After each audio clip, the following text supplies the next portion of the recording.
era biochuna tekoma kuyamba aba stroke bokka n'abafunye masopulu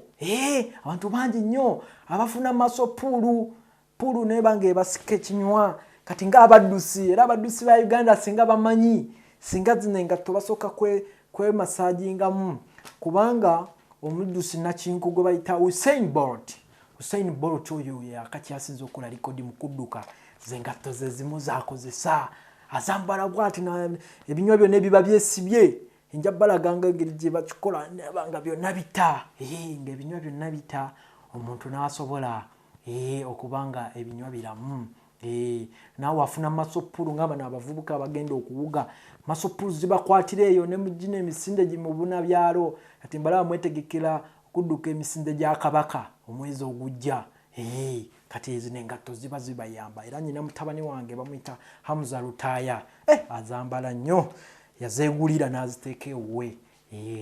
n'okuzikozesa azikozesa bulungi nnyo ebinywa byonna ne bibanga bita era mu mbeera yemu biochuna eno ayamba nnyo ku basukaali abasukaali bambi bafuna nnyo obunaavuzi ezo zifa bwe zifa nebanga bawulira ebbugumu mu bigere bambi ne babanga abakola ekibi kiri ekyasaakiririgo kibi ekyo abakatuliki bagamba ogenda mu purgatory n'owulira omuliro nga bwentera okugamba nti abababirooni omuliro gwakubookya sukaali bambi abaayagala bafuula abababirooni kubanga abookya ebigere enaavu zonna ne zifa n'abanga takyawulira obusimu bwonna ne buba nga tebukyawulira ogenda okkakkana nga bambi ne bwebanga ekintu kimusaze tawulira gegamabu agatawona omuntu tawulira naye oyambala engatto zino ne weemasaginga oteekako obuwoti n'obanga okola rubbing omuntu n'obanga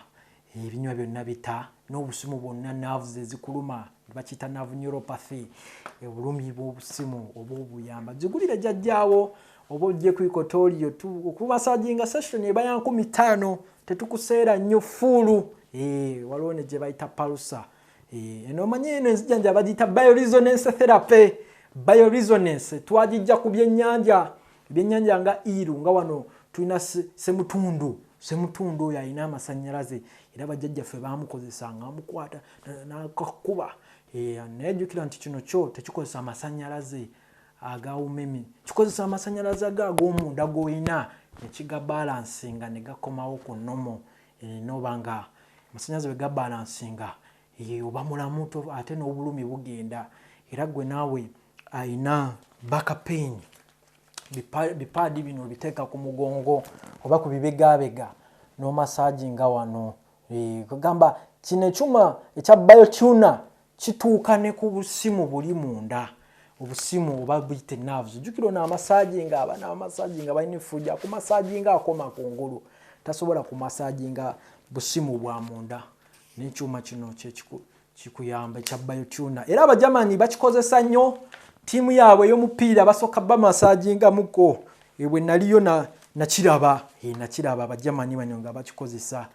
abajamani ne baba fit era ojjukira football made in Germany mwe temwagiraba abaana mmwe abamu abato mumanyi kuwogana wano Arsenal Man U abasajja abajamani bakuba omupiira naffe ne tusiima era mu mbeera yemu ne bano abalina obuko abakankana omanye obuko buva kuba nti dopamine mutono nnyo mu bwongo obwo eyo neurotransmitter ebeera mu bwongo ne balance nga bwe batogiese ogenda okulaba nga omuntu atandika okukankana tandika mpola olupapula bwe lutyo okusoma ekiraamo abanga ayagala ogwayo naye bambi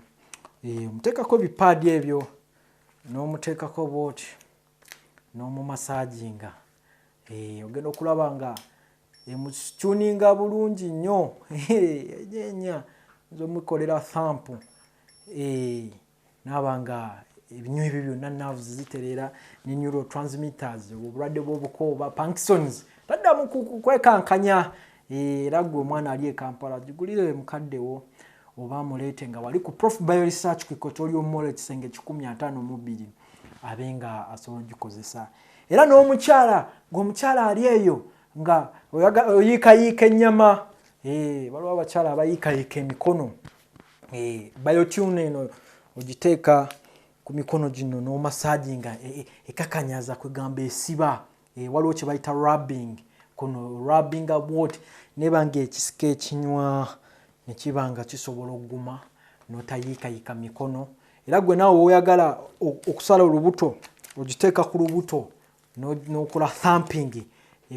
kutuyanya olubuto n'okola exercise ate nga terina side effect jjukira nti yo tekozesa amasannyalaze ekozesa amasannyalaze agali munda naddala agali mu nerves geetereeza kye bayita bioresonance therapy era gwe naawe afuna immunity eya wansi biotuning esitula abasirikale bo naddala bali mu lymphatic tulina system eyo etambuliramu abasirikale abatukuuma oba white blood cells naye terina pampu nga bw'olaba nti omusaayi gulina pampu yagwo omutima bwe gupampinga gutambuza omusaayi gwonna naye kati eno biotuner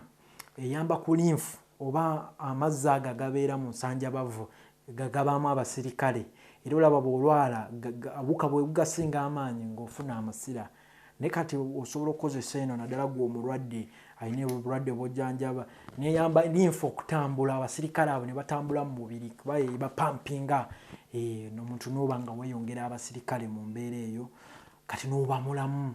kubanga abasirikale batatambula kujjukira nga gw'otudde butuuzi ng'abatuula mu office abasirikale babeera wansi mu bigere tebasobola kutuuka oba eno waggulu mu kyenda oba eno mu nnyindo okulwanira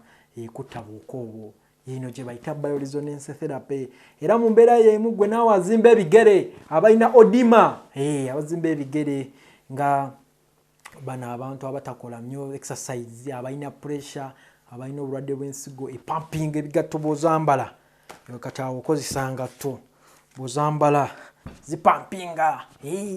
kirasi yennyini mutuno amazzi gaba geekuttaawo ne gavaawo ne gatambula era gwe naawe alumu nnyingo alina arthritis omugongo oguluma gout naddala bano abali ennyama ne bafuna obulwadde bwa gout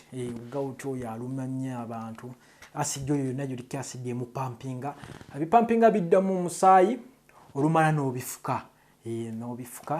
mu mbeera eyo n'oba ng'otambula bulungi nnyo era gwe naawe alumu erinnyo okiteeka ngatto zino nnungi nnyo mashini nnungi abajamani nagendayo nenjibajjako saagala bintu byakwemoolamoola oteeka wano ku linnyo ku ttama tema bano abaana abazimba amatama n'otereeza bulungi nnyo n'oteekako n'opampinga emalawo obulumi bwonna eyo biotuner ekyuma kino ekiyamba ku bulumi buli maka gakyetaaga naawe alina bizinensi eya sawuna massage okusobola okufuna bano abaana abatalina waaka ne bakugoberera bakasitoma giteekewo omasaagingi mukole ssente mpya n'enkadde gwe omusajja wa takisi gigule ogiteekewo wali abantu bamassaaginge bano abalumu ebigere ate oba n'okuba mu Europe mu bazungu omuntu agenda okuzaala bagimuteekako ku lubuto n'amenya olubuto ne lutakuluma ng'oli muleeba yeje biotuner ow'ekitiibwa Mustafa Mutyaba gye yawangula naye naawe osobola okujja ne weekolangamu kamasaaji ka 15 zokka oba ekyuma n'okyegulira n'obeera bulungi nnyo ne bioresonance therapy eno guno oba olina omuntu nga yeebaka nnyo omugongo gumuluma oba katugeze bano abaalwala bafuna bed sores bazimba ogimuteekako ne mukozesa exercise naddala bipaadi bino n'ayambala n'engatto ne biba nga bisobola okumuyamba yeyo biotuner yeyo Prof Bioresearch ekituweesa engule zonna ez'obuyiiya mu nsi muno no mu Babiloni gyali akabina ne kamutuyana ng'atulabyeko kubanga tuleeta ebintu ebiyamba bannayuganda biotuner eno eruddewo emyaka 15 n'okusoba naye ng'ezeekyuka bukyusi kubanga basooka ogikozesa Balooma nga bafuna ebyennyanja bye bayita eel oba ensonzi ne bazirinnyako amasannyalaze gaazo ne gabakuba ne babalamu abadde asannyalala abadde afunye okugongobala n'atereera era n'aba Benjamin Franklin n'agikozesa wamu ne Nikola Tesla era bye bimu ku byabafuula abagezi kuba n'omuntu ne waba yeerabiralabira omuteeka wano ku mutwe n'omuteekera mu modi ya thump obwongo buzuukuka ku biotuner eno omuntu n'aba ng'asobola okuba nga teyeerabira gwe naawe omukyala komyawo feeling naawe omusajja komyawo feeling biotuner eno ate bw'oba onywa akabuto k'ensujju omujjukira akabuto k'ensujju kalimu zinki n'oba nga ate okanywa nga bw'ogikozesa ebbaatula eddako omuliro kubanga zinc ye battery yaffe enkulu mu bulamu bwaffe butono w'ebiryo by'ensujju kakitegeeza gwe omukyala ali eyo ng'omwami wo battery tekuli muliro emuyambe mulagirire wali ku Prof Bioresearch ku Equatorial Mall ekisenge 152 ayambibwe nga kotadde n'oyo yakubwa stroke nga tatambula jimugulire ejja muyamba kubanga ku baami battery begwako omuliro genda n'obyo omukyala ng'amugamba bambi mwami kati ng'omwami agamba omukyala kati kategula bambi omukyala n'ategula kati sabula bambi ogenda abakyatandika bwati battery nezikira ebambi nga bifuuse byakusabira neefuna biotune eno emuyamba omusaayi gwonna oguwekutte gutambule obutakasejjombo abenga awaga ate nga n'omukyala atalina feeling ekomyewo feeling ye mbebaziza nnyo okumpuliriza sigadde nga nze omukenkufu Julius Nyanzi okuva mu Prof Bioresearch wali ku Equatorial Mall ekisenge 152 era tukugamba ntya Prof Bioresearch bwegenda nga ne research egenda n'olwekyo mutukuume tusigalewo ng'owekitiibwa mu staffa Mutyaba w'abagambye bye bye.